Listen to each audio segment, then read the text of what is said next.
it's my privilege to introduce our keynote speaker. And you guys don't know what a great opportunity you have here in being able to, again, for free or for $10 to hear Barry E. Knight. Again, when I talk to what it says in the Bible about businesses, people failing without vision, it's exactly what happens in business, and that falls on leadership. And there is no better person that I've ever met, that I've ever heard, and I've heard hundreds, that teaches on leadership the way this gentleman does. So it's my privilege to introduce Barry E. Knight. He's the founder and CEO of BEK Impact, a leadership coaching and consulting firm that unleashes the power of executive leaders to drive greater impact of change. He's spoken around the world. He's flown out to other countries, Fortune 500 companies, to give them vision and clarity, establish culture, leading and navigating transformational change, and racial diversity, equity, and inclusion. So, ladies and gentlemen, my friend, Barry E. Knight. Hang on to your seats. If you've been zoned out before, pay attention now. Barry. Don, I'm telling you, I have to step up my game now because of that introduction. Hey, good morning to everyone. Good to see you. Thank you, Mr. Bobby Spiegel, for this awesome opportunity. And before I even begin, I have to thank, as John did, Kim Mabon. What you did at Coffee with an Entrepreneur was amazing. Those points that you gave, I took a lot of notes. And so thank you for that. And thank you for this opportunity, and for to all of my new friends that I'm meeting at ELR. If you have not been a part of the Executive Leadership Roundtable, please, the next session, you must get in. And we've only had day one, by the way. I'm already blown away and very blessed by it. I'm going to talk about vision. We're going to talk about, I don't have a PowerPoint, so you can either, keep the screen up with my face there or not, doesn't matter. But I want that you would grab a pen and paper. And I'm going to ask everyone to take copious notes right now. We already know about 2020, and we're not going to go there. I had to speak at my church on last Wednesday, and I said it's like 2020 and 2021 were tag team partners, and right when 2020 was leaving out, it just tagged 2021. And but we're here, and we're all leaders, and we all have something to accomplish. And I have to say that all that I am, everything that I've ever garnered in life, all that I have, all that I do, is largely because of vision. Much of the success that I've had, and haven't reached, to levels I want to, of course, but it's because of vision. And some of us on here are just gifted. Some of you are very gifted to just put your hands to the plow and you succeed. You make things happen. And then there's some of us that have to actually work and try and trial and error our way to success. And maybe we have to fail a couple of times before we get it. But either way it goes, folks, it all starts with vision. 99.9999% of the time when I speak or coach a leader, I always ask, what do you want to see? And again, 99.999% of the time, they tell me what they don't want. Well, Barry, we're stuck. We're here and we've been in this trouble. Our finances are down. Okay, great. Tell me what you do want. Well, I just want to get out of this debt. If I could just get out of this debt. And then I'll ask, and then what will you do? And then they look at me and say, I've never thought about that. I've been so down and so overcome by what I'm going through that I've never been able to get a vision for what else is possible. And I'm going to talk to you. I'm going to give you 11 leadership visions that you must have.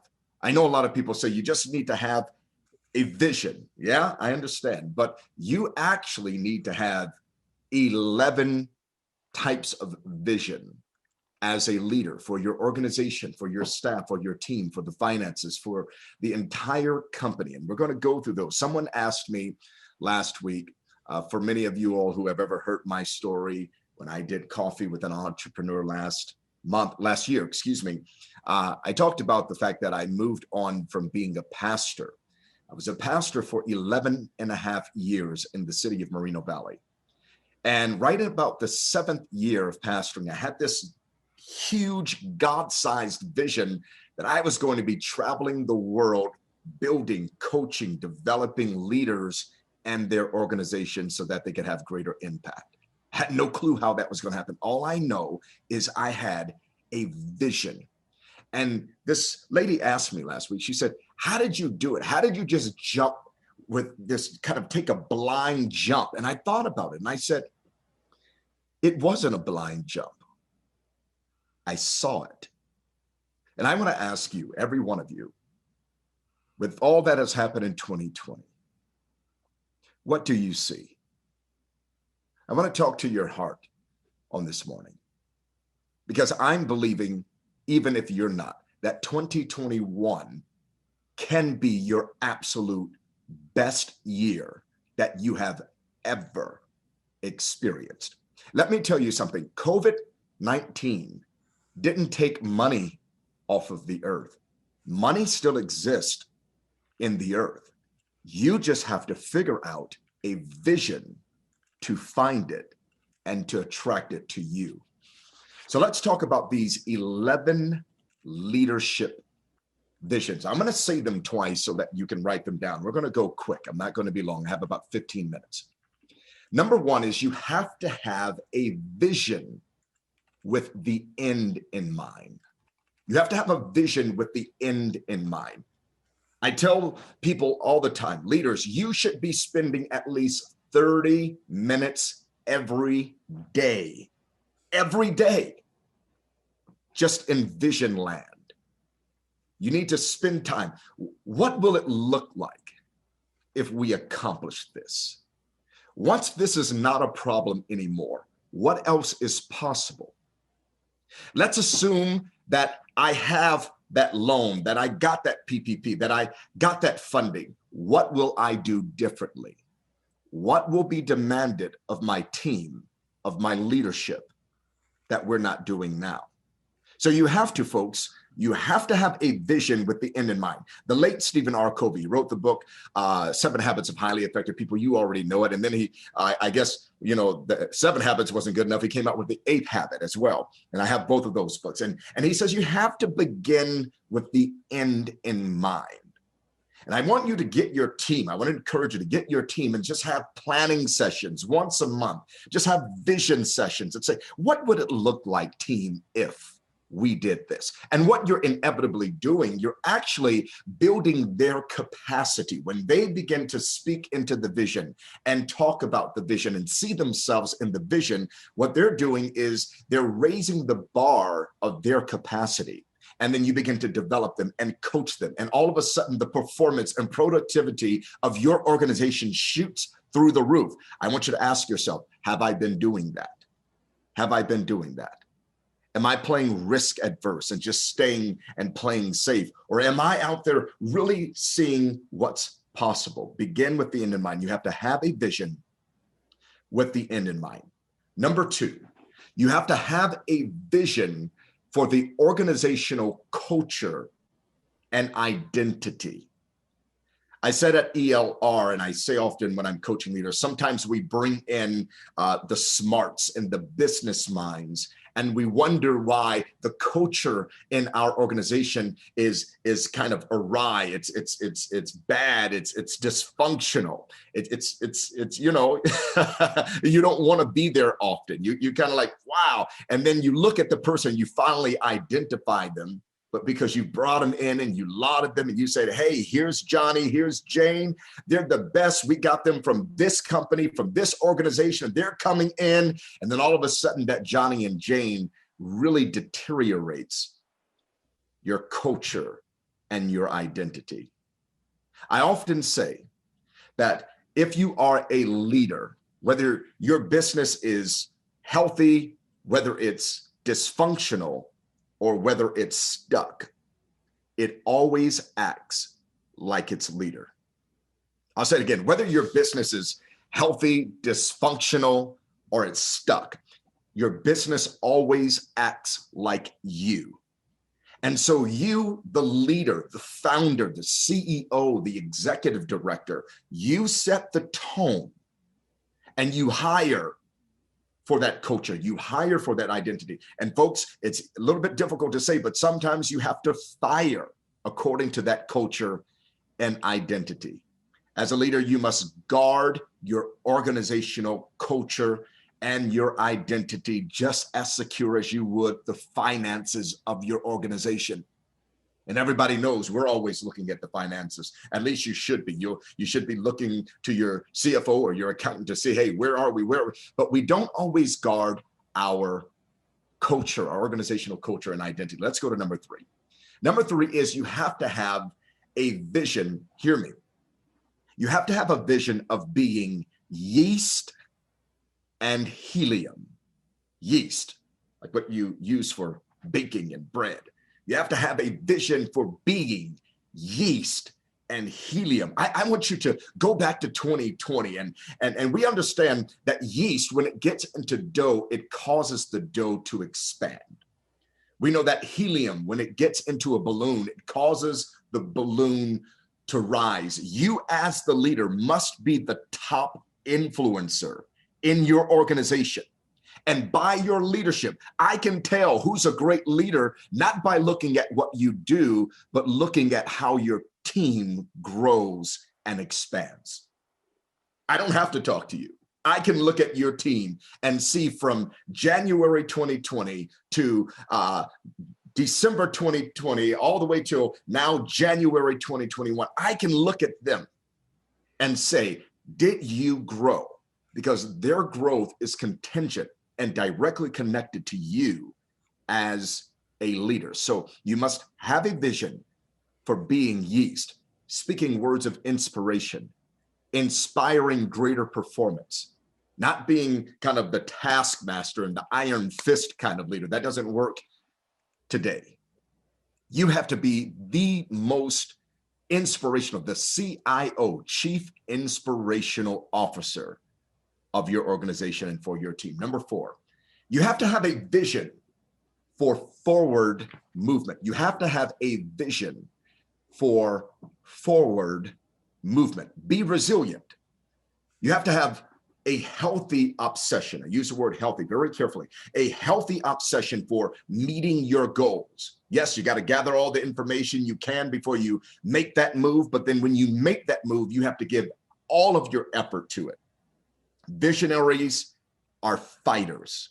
That's who you are as a leader. You are a fighter. How do I know? Because you're still here. You're still pushing that business. You might have lost income, lost buildings, lost finances, whatever the case, but I'm here to let you know, my friend, that you are a fighter. And so when we're having a vision for forward movement, I often say that we have to practice conviction and clarity over certainty and consensus. Sometimes you just have to know that you know that you know that you know that you know that this is the move we need to make. And every leader in this call, if you've ever had to make a big decision, I can guarantee you that that big decision, you didn't have all the details. You may not have had all consensus. People thought you were crazy, and you certainly weren't certain about what's going to happen next. But you were clear that we can't stay here. And we can't let this opportunity pass us by. So you have to have a vision for forward movement. Leonard Ravenhill, I believe his name, Leonard Ravenhill, the late Leonard Ravenhill, he once said that the opportunity of a lifetime must be seized in the lifetime of the opportunity. I'll say it again since it's not on a screen. The opportunity of a lifetime must be seized in the lifetime of the opportunity. Don't let another opportunity pass you by. Number 5, we're going to go quick. You have to have a vision for bouncing back. We have a vision for going forward and accomplishing and achieving, but what happens when we get stuck, when we hit that wall? What happens when something that we were working toward is not there anymore, or a policy or a law or an amendment comes to something and it changes the journey that we were on? Do you have a vision for bouncing back? If you fail, you have to make sure you maintain that big picture vision. Remember what you saw. Folks, I can tell you so many times in the journey moving from pastoring in 2016 to 2021, just 5 years ago, September, it'll be 5 years this year. I've had many, many failures. I've made many, many mistakes, but I had a vision for bouncing back. I saw the bigger picture. Let's go to number 6, I believe it is. You have to have a vision for innovation and relevance. Have a vision for innovation and relevance. Oh my, we're on Zoom. Oh gosh, I hate these Zoom. Guess what? This is the new normal for many organizations. Many companies are not going back to the office. It's changing. Many county governments right now are deciding, are we going to bring people back in or let a portion or a certain department work from home? We have to have a vision for what if things change. Many businesses, John mentioned, 67 to 75% of businesses fail. Why? Because they don't have a vision for innovation and relevance. You have to stay relevant. Stay relevant. Always innovate. Don't be so sold and married to that original idea to where it can't evolve into something greater. Number 7, have a vision for a plan B. You have to have a vision for, that's self-explanatory, right, folks? Yes, we're going to go down road A and we have this strategic plan A. It's so the bomb. It's amazing. It's great. Everybody's fired up, but there needs to be someone in the room who says, but wait a minute, Bobby, wait a minute, John, wait a minute, Barry, wait a minute, Karen. What if this happens? Then what do we do? You have to have a vision for a plan B. Number 8. Oh, I love this one. I have 5 minutes. You have to have a vision. Are you all ready for this? Get ready. As John said, hold on to your seats right here. This is going to hurt. I want everyone to get ready because it's going to hurt. You have to have a vision for saying goodbye. Goodbye to team members who don't work at this level. I know that's difficult. I know that's difficult for many of you. But Barry, they've been with me for 10 years. Shucks, they helped me start the company. How can I let them go? You have to have a vision for saying goodbye to old strategies, kind of like the being innovative and the creative side, right? You have to have a vision for letting go of old technology that just doesn't work anymore. You have to have a vision. Here it is. This is something my company is doing right now, and it's tough. I'm telling you, it is probably one of the most challenging decisions that I'm making early in this year, of saying goodbye to a segment of customers that you've outgrown. Maybe you've served those customers, but it's more taxing on you and you're really losing more than you are gaining. I really feel someone is really resonating with this one right here. Point number 8, have a vision for saying goodbye. Not everyone who begins with you is going to finish with you. There's going to be people who come in your life and come into your business along the journey just long enough to get you to that hurdle, get you over that hurdle, or help you cross that valley that you're going through.